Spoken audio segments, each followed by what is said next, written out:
What's up YouTube? This is Russell from Russell's Reef coming to you with the first ever episode of San Diego Tank Tours. This episode we're going to take a look at Ty's Tank's 75-gallon mixed reef. This tank is responsible for about half the frags in here. He's always my first stop when I'm looking for corals, and he's got an amazing tank. So kind of just wanted to show you guys, show the world how awesome his tank is. So let's take a look. So here it is, guys. Check this tank out.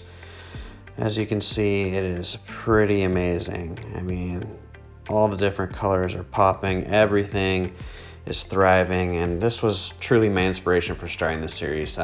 Just going over to Ty's house and seeing his amazing tank, I just wanted to share it with everyone. So I understand that we're a little lucky here in San Diego. There's lots of hobbyists and we have access to tons of different livestock, so I really just want to share that with all you guys, and Ty's tank was a perfect starting point for the series. So let's go ahead and jump right into it. This is Ty's tank's 75-gallon mixed reef. The tank itself is a Vizio tank. It's 48 inches by 20 inches by 18. It's got the rear overflow. The stand is a Brenner's Woodworking custom maple stand. For lighting, Ty's using two Radeon G4 Pros mixed with the Aquatic Life T5 hybrid fixture.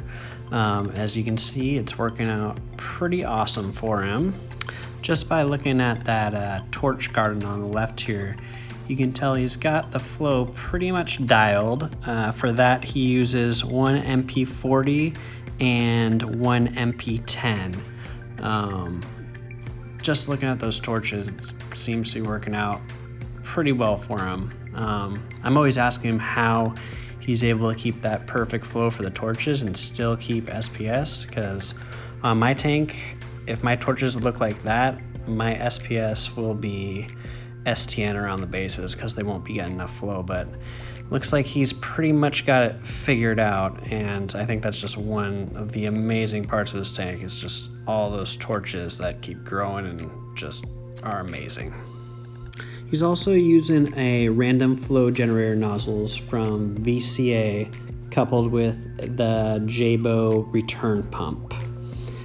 For a sump, Ty's using the Acrylics Habitats LR25 sump, and he's using the Tunzi ATO, and the system is controlled by the Neptune System Apex, along with a Trident and the dose for dosing.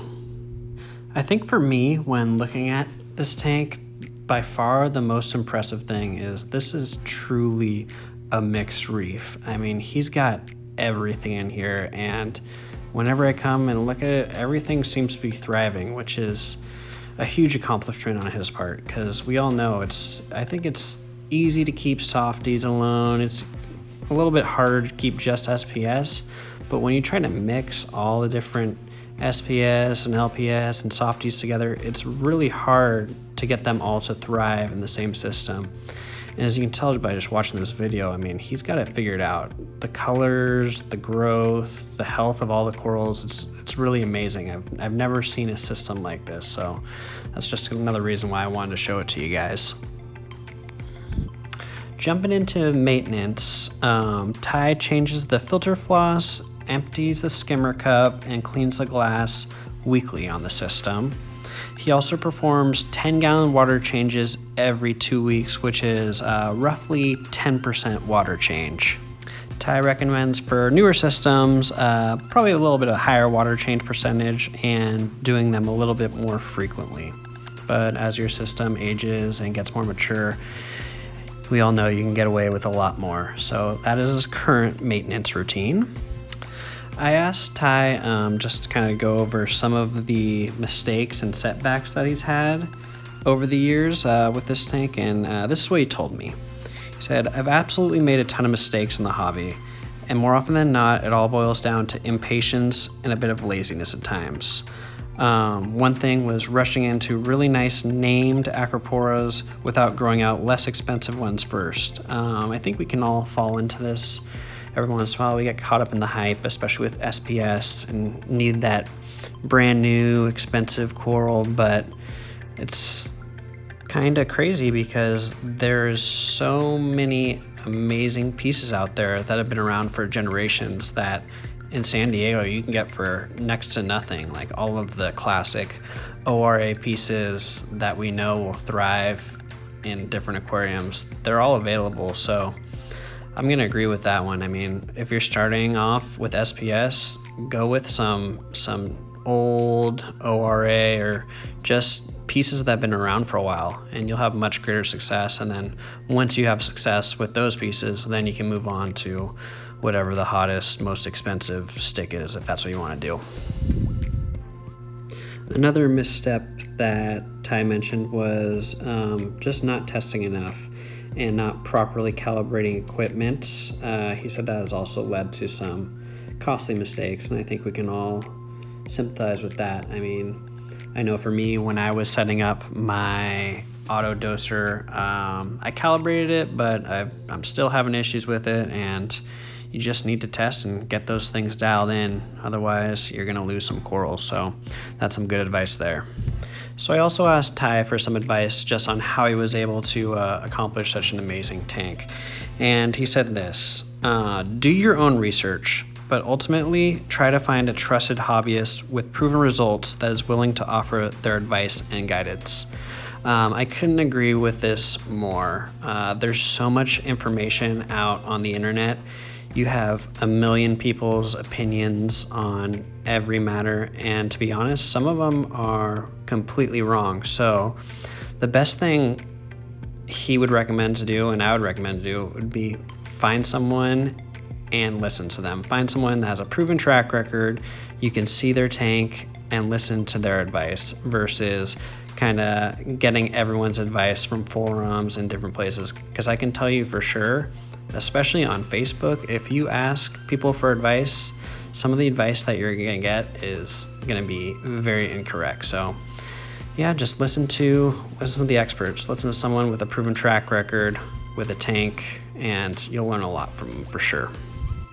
So I asked Ty if there was anything else he would like me to include in the video, and he left me with these quick thoughts. I hope people take a step back sometimes and remember that this is difficult and may not always be a straightforward process. But it's incredible that we're managing complex ecosystems in our very own living rooms. Let's please support fellow hobbyists and vendors that offer aquacultured or maricultured corals and captive bred fish. Even though this hobby may not be as detrimental as climate change or reef-destructive fishing practices, we should work to minimize any negative impact we have on wild coral reefs.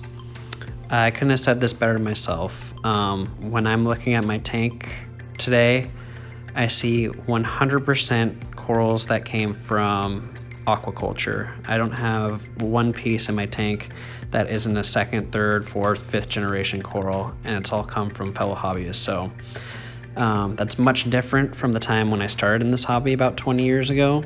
Back when I had my first tank, everything was wild caught, nothing was aquacultured, and to be honest, everything died pretty quickly in my tank. I mean, that was 20 years ago, so we didn't have the technology that we have now, but I just remember getting tourniquets and hammer corals, and I had, I think, power compact lights, and pretty much nothing lived for more than a couple months. So it's pretty amazing what we've accomplished in the hobby, and that we're moving towards pretty much an aquacultured and mariculture dominated hobby. So those are definitely good things, and definitely something to keep in mind on when you're purchasing corals.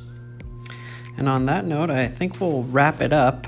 I hope you guys enjoyed the first episode of San Diego Tank Tours. Don't forget to follow Ty's Tanks on Instagram if you want to see some awesome pictures of his tank. He posts on there regularly and has a real eye for photos, so I would definitely give him a follow. Also, if you're in the San Diego area, go ahead and DM him on there, and he's always telling frags. You can see that frag tank on the left is full. He always hooks it up, and he's a great guy, so definitely give him a follow. And lastly, I just want to thank Ty for letting me show everyone his fish tank. I hope you guys enjoyed it. let me know in the comments if this is something that you guys would like to see more of. I would like to do a couple more. If you're in the San Diego area and want me to do a feature on your tank, just leave a comment and maybe we can keep this this series going. All right, that's all I got. Thanks for watching. Enjoy the last couple of minutes of just some footage of Ty's sump, along with some footage of the frag tank.